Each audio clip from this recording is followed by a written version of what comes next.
Hi, I'm Dr. Matthew Sharps. Welcome to the world of the mind. First, we're going to talk a bit about learning, okay?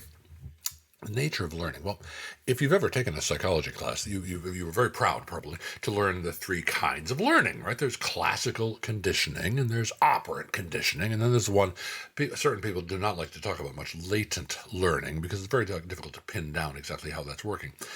But what exactly are these things? Well, to deal with classical learning, and I am sorry about this, we have to talk about Pavlov and the dogs. Now, if you've ever taken a psychology class, you may be running for the door screaming as we're talking about Pavlov and the dogs, because everybody talks about Pavlov and the damn dogs. Okay, we'll do it as fast as we can, okay? Pavlov's a Russian physiologist. He's studying how dogs basically digest things. Well, the stories are a little strange, a little conflicting here, but apparently these dogs, wherever they're kept, you have to buzz your way in and to give them their food. Their food was meat powder. These were not really wealthy dogs.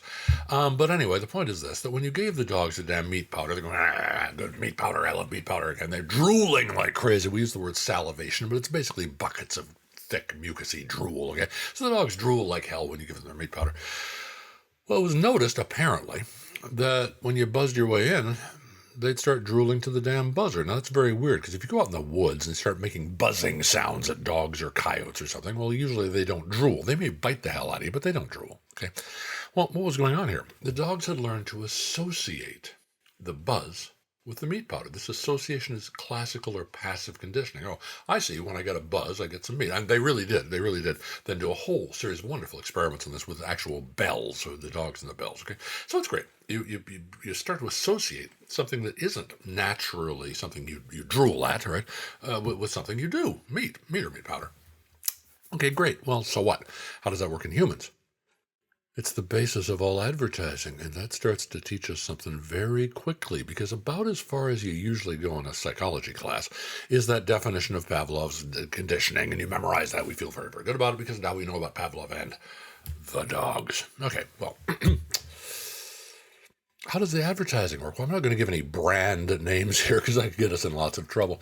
But there are several kinds of really dreadful whiskey, which back during my college days I discovered made excellent industrial cleanser, but you really don't want to drink it, okay? Some of these things come in their own plastic bottle. It's wonderful. Well, one of these whiskeys was sold, still is for as far as I know, where you'd have this extraordinarily beautiful woman in a dress that had something to do with the color of the dress, had something to do with the whiskey. And she's standing there with this amazingly, come hither, sexy smile, and she's holding a glass of this dismal rot gut in one hand, okay? And this is classical conditioning, because the big buyers of this kind of whiskey are generally men, and they're generally statistically heterosexual men.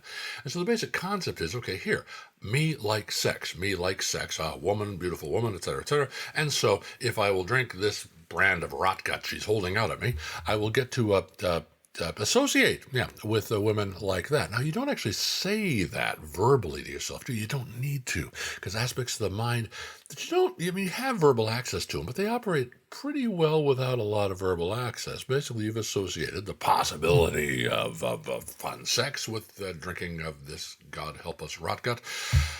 It works. People buy the rot gut. It's psychology class. Well, yes, I understand this now. Okay, it's Pavlov, dog, meat powder, and buzzer, and woman, and glass of booze.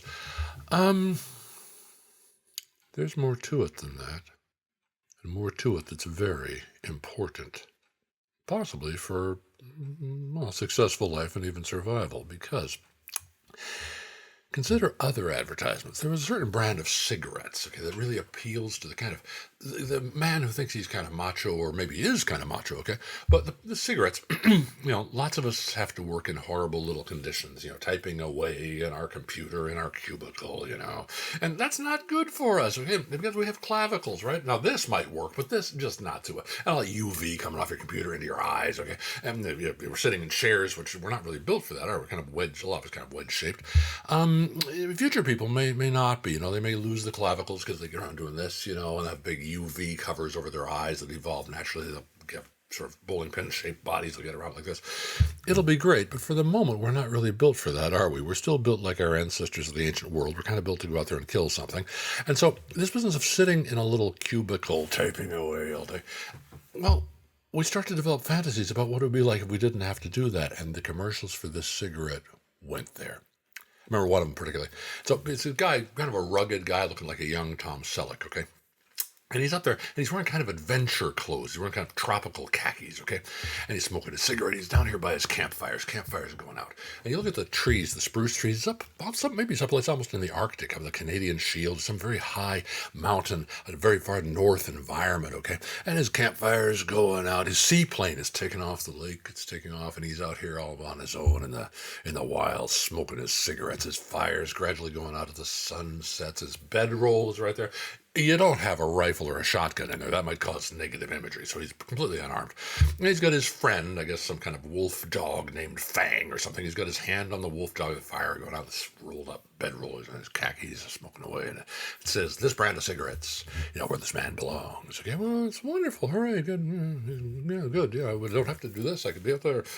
Out there, yes, on the Canadian Shield, yes, with my dog friend, the wolf, and I could, eat a tree. It'd be wonderful. Think a little farther.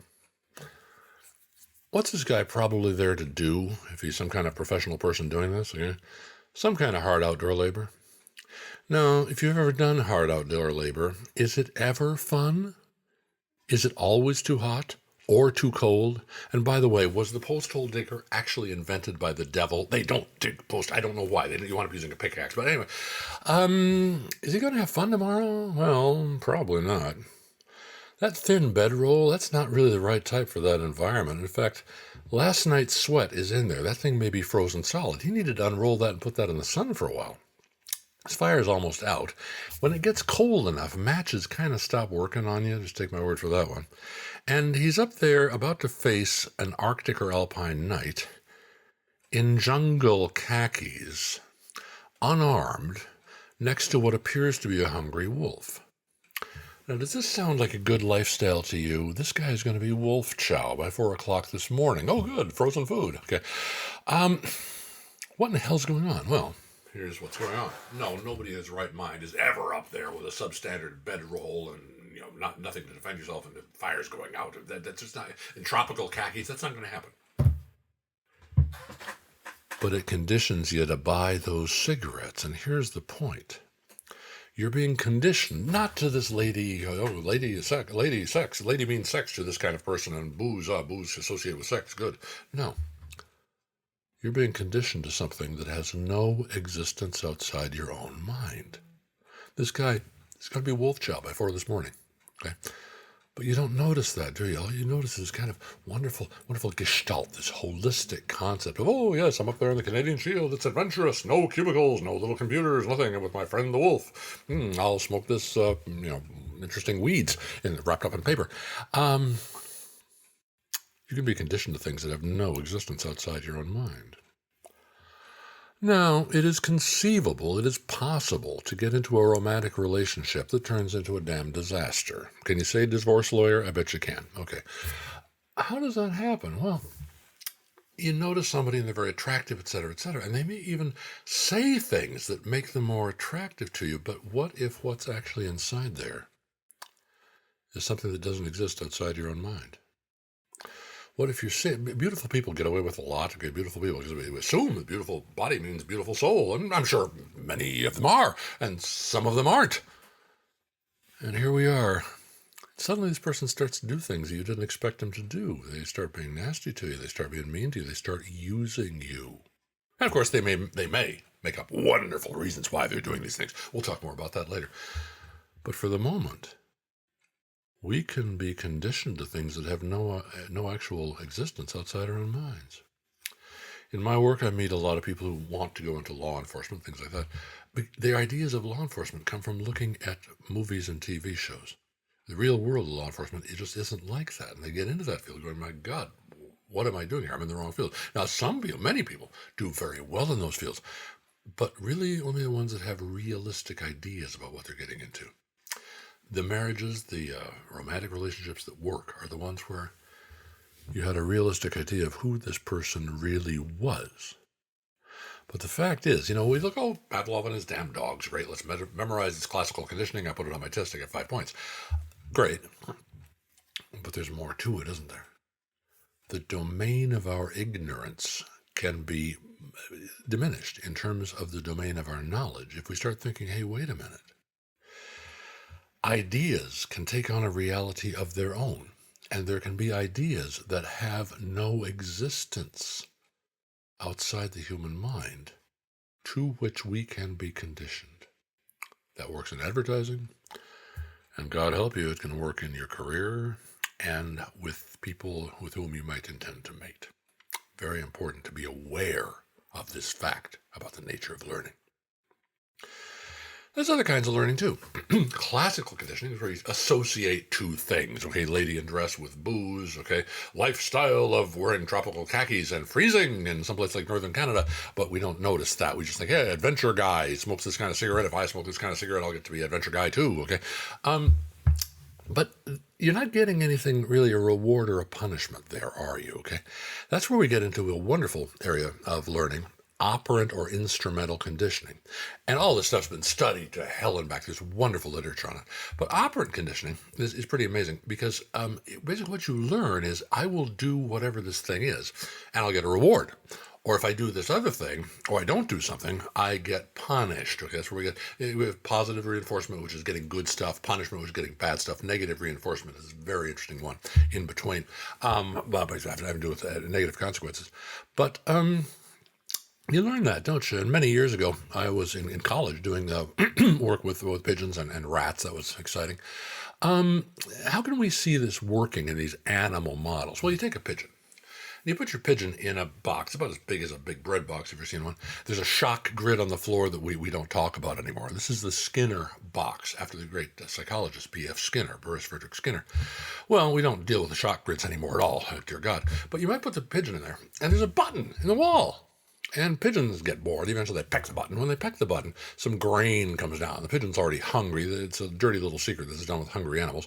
And the pigeons, oh, that's nice. I got some grain. Peck, peck, peck, peck. Well, pretty soon he pecks the button again, and more grain comes down. Ooh, good. I'm getting grain, okay? And the pigeon starts pecking. Pigeons can sometimes peck over 1,000 times an hour to get that damn grain. Now, if you give them grain every time they peck, they don't keep pecking that much. That kind of continuous reinforcement, continuous reward doesn't really work that well. You give them some grain once in a while. Sometimes they peck and they don't get anything. They peck again, peck again, peck again. God, son of a bitch, I'm pecking. Pigeons don't really talk like that. But there's seeds and, oh, good, I get some grain. Well, they start pecking like crazy. Okay, and that'll take you a day or so. And then next, we only give him seeds when he pecks, when the light is on or when some pattern is up there. Many years ago, a psychologist named Block conditioned pigeons to recognize all the letters of the alphabet in exactly this way, because you can give them peck when they get an A, they don't get peck when they get a B. Of course, that wound up in the news being, oh, top science docs teach birds to read. No, they really did not. They just taught the pigeons these patterns. Okay. Going, okay, great. Do the same thing with rats. They press the little bar to get their reward, a little ratty food. Okay. Why would we care? You ever seen a slot machine? It's basically the human Skinner box. They used to have a big arm on them. A lot of them still do, but now they've just got a little button. You don't even have to reach out to have the kind of effort. And guess when you get the goodies on the slot machine? Not continuously, right? If a slot machine gave you, $100 every time you pull the lever and it was going to be there forever, you just go use the slot machine when you needed $100, okay? But people gamble. Now, that's very, very interesting because I've talked to mathematicians about this. It turns out, according to people who know this stuff, which I probably would not, suppose the evil gods of gambling came down and gave you eternal life, but you got to spend forever playing a slot machine, okay? But fortunately, you have all the money in the world to do it. Apparently, how much money would you lose? All the money in the world.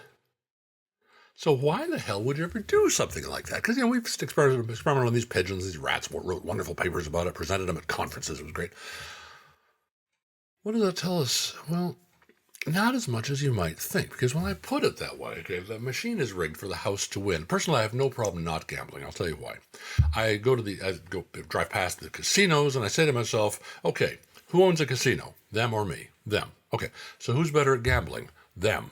Okay, so I'd probably be fairly safe because I know I'm not good as because I don't own a damn casino. You get the idea. But lots of people are in there gambling. Why? Suppose you drive into one of these amazing casinos there in the Nevada desert or in Vegas itself, wherever you are. And the first thing you need coming off the desert is a bathroom, isn't it? Okay. Well, Where is the bathroom? Is it up front with nice friendly men and women signs or whatever the signs are? No, it's in the very back. Okay? And the sign is usually this big and it's down 3 feet off the floor under another sign that says beware of the leopard or something. Now, it takes you got to find the damn bathroom. Now, there's an interesting fact about human intelligence. It gets lower when we're under stress, when we're highly aroused. The reason for that is that under stress, you go into this human fight or flight response where you need a lot of blood roaring around inside your body. Now, we're going to talk about this more in different videos, but the fact of the matter is your brain's this incredible energy hog. It weighs about 2% of your body weight, but it uses somewhere in the neighborhood of 20% of your blood-borne resources, okay? And that means the brain's using too much blood. So if you really need that blood to go into the fight or flight to get aggressive or to get aroused, you have to have energy, okay?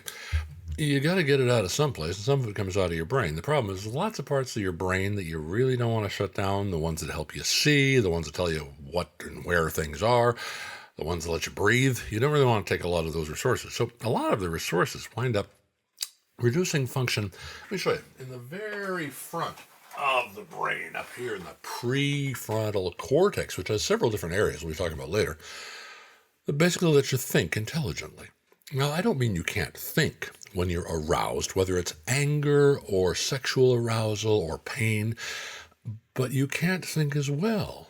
The parts of the brain that do this, we'll talk more about this, aren't getting quite as much resources as they aren't getting quite as many resources as they need. And when you need a bathroom, you need a bathroom. And you've walked all across that parking lot. If it's summer in southern Nevada, it's 100 and however many degrees, several thousand degrees. No, it's not that, but you get the idea. And you go in there, and damn it all, you can't find the bathroom? Well, if you look at a casino gaming room, they're not much bigger than, say, a very large supermarket, but they look huge. The lighting in there and the night lighting, you can't tell what time it is. There's no clocks. You can't even tell what day it is. And to get to where you're going, well, there's an interesting thing about lots of animals. Lots of animals are what we call thigmotaxic, meaning they like to run in straight lines along boundaries. Okay.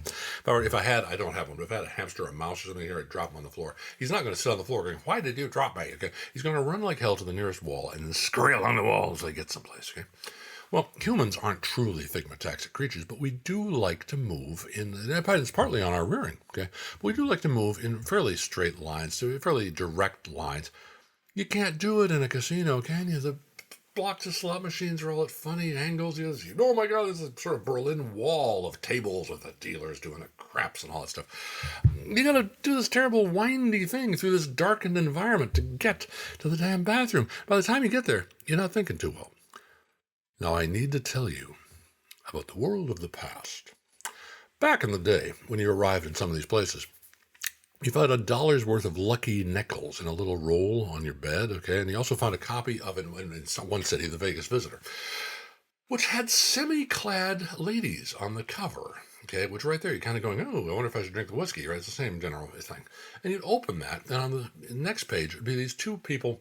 It kind of looked like an ad for chlorinating the gene pool. Okay, Mr. and Mrs. Merle Suggins of Fort Gila Monster, wherever it is, holding a bag of money with two big guys with sunglasses behind them. And the bitch says, big winners at the such and such casino. You're, my God, these people, they no foreheads. Pretty obviously, if they can win, I can, of course. Really? Games of chance? Does it matter all that much? Well, I don't know. Maybe it does matter. There are professional gamblers. But the point is, you suddenly get the idea, hey, I better go to the casino. When? Simple, when they give you the great dinner of the great steak and the great lobster for like $3 or $4, but they only give you that between 3 and 4 in the morning.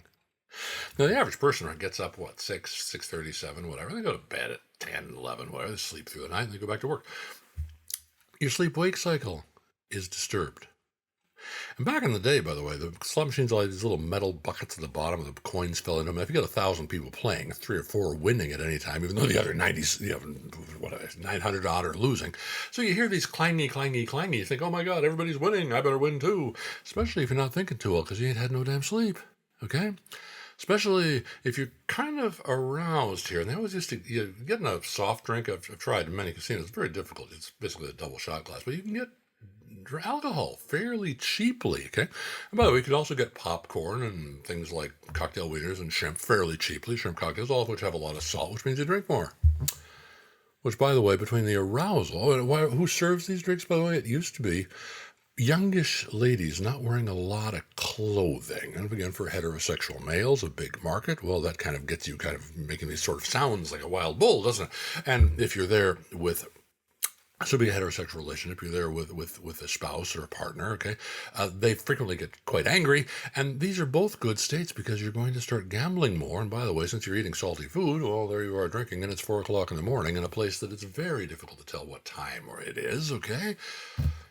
I doubt that many of the people who are still listening to this believe in the Easter Bunny. But by 5 o'clock this morning, I can get a perfectly reasonable salesperson from Dallas or Duluth to believe in Lady Luck. As it, come on, you need more sevens, okay? It's people will gamble away the rent. Now, the point here is this. A casino changes the nature of your ability to learn. You're learning the wrong lessons. But why are you learning them?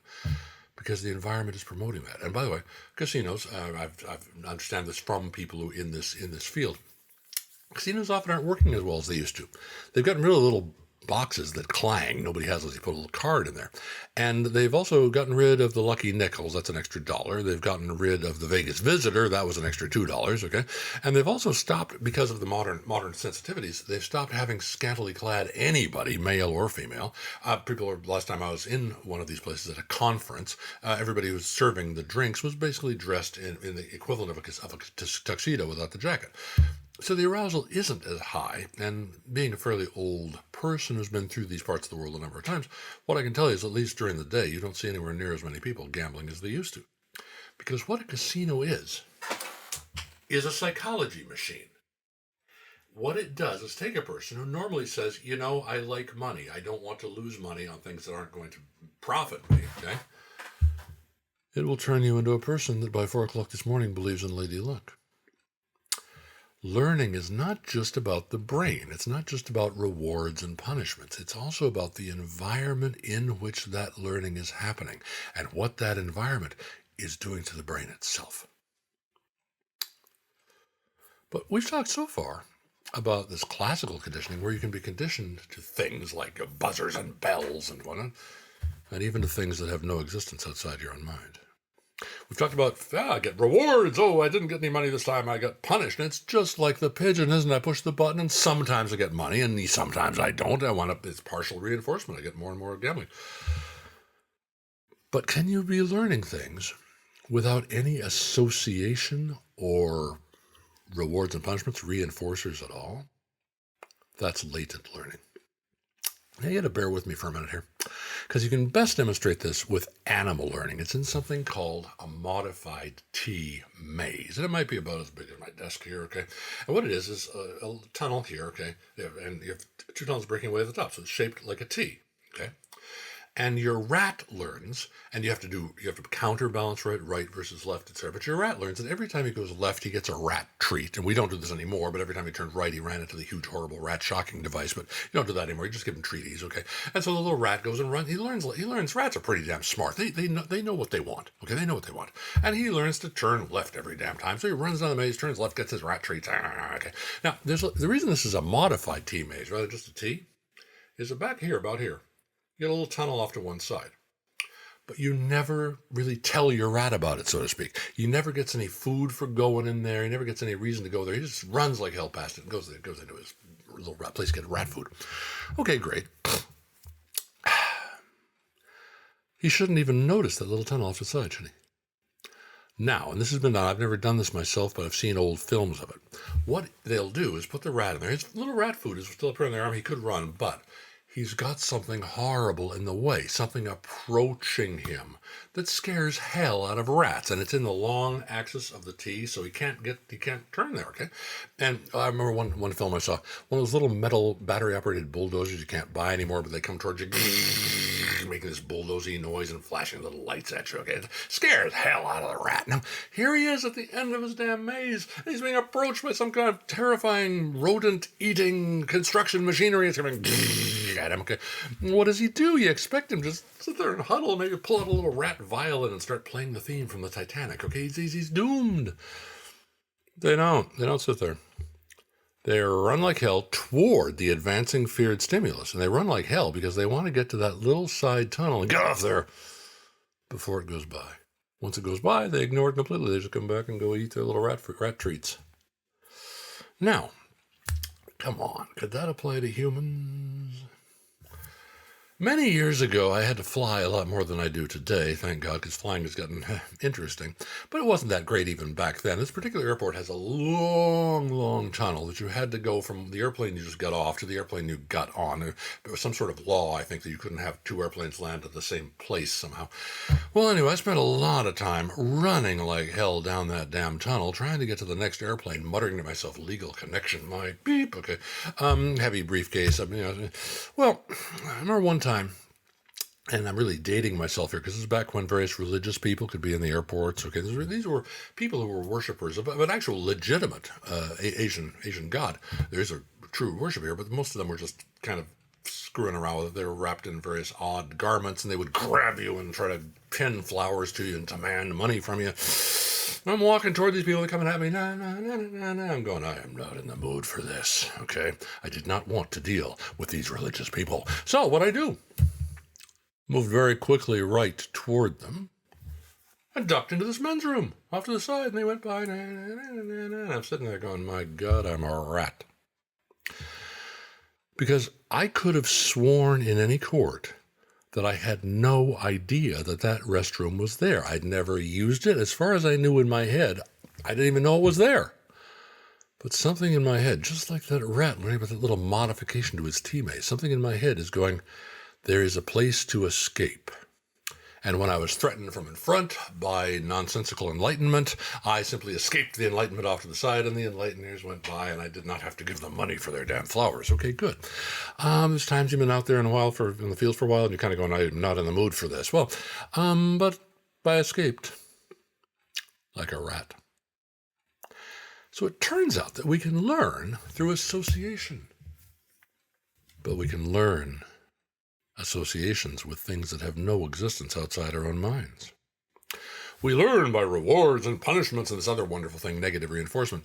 But what environment we're learning in can change everything about whether we're successful or whether we lose the rent. Okay? So you can't get that great deal on the food anymore at night either, okay? You have a buffet, okay?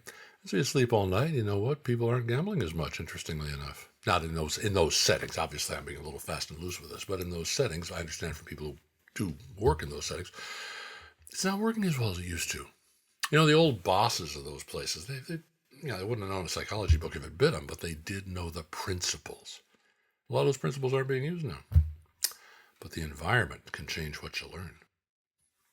And finally, it turns out you can learn from the world around you without even knowing you're doing it. And these aspects of learning are the bases of aspects of memory. And that's what we'll be talking about in our next video here on the mind. This stream, one of our 3 streams in the world of the mind, this one, of course, being the mind, and then we also have streams, the ideas, dealing with the ideas themselves, where they come from, and with the extremes, when people basically go to the edge. But we'll continue with this here in the mind, okay?